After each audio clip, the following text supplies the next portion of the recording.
Hey everybody, it's Chainsaw Reacts back once again with another video for you guys. This is pretty interesting. I wanted to talk about it.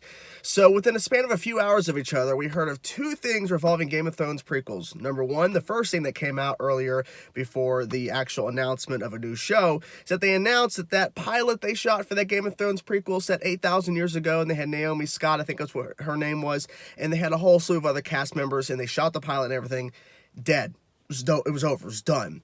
Then they had the HBO Max presentation a few hours later, and they announced straight to series, no pilot needed, House of the Dragon, a series set 300 years before the events of Game of Thrones. I'm trying to figure out why exactly they went with House of the Dragon, straight to series, no pilot needed, but yet they actually casted all these people for this 8,000-year-old prequel series featuring on the Long Night and I think the birth of the Night King and all that kind of stuff, and they had the pilot shot and everything.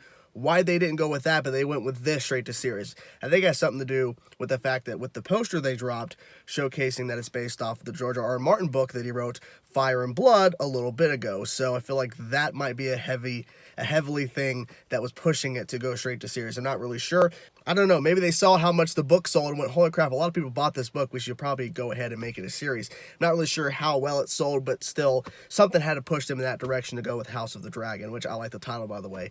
Now, here's the thing. HBO has, in a sense, an uphill battle to fight because there's a huge number of people, I'm included, that was not a fan of Season 8 of Game of Thrones. But it seems that some people, even though they dislike Season 8 of Game of Thrones, are interested to see what happens with these potential spin-offs, prequels, all that kind of stuff. Mostly prequel stuff, because they're not looking... I mean, if they were going to announce a sequel series of Game of Thrones that's set, like, 50, 60 years after the events of Game of Thrones, that might be interesting as well, but it seems mostly they're talking about prequel stuff and stuff that's away from the original timeline we were set in for these 8 seasons.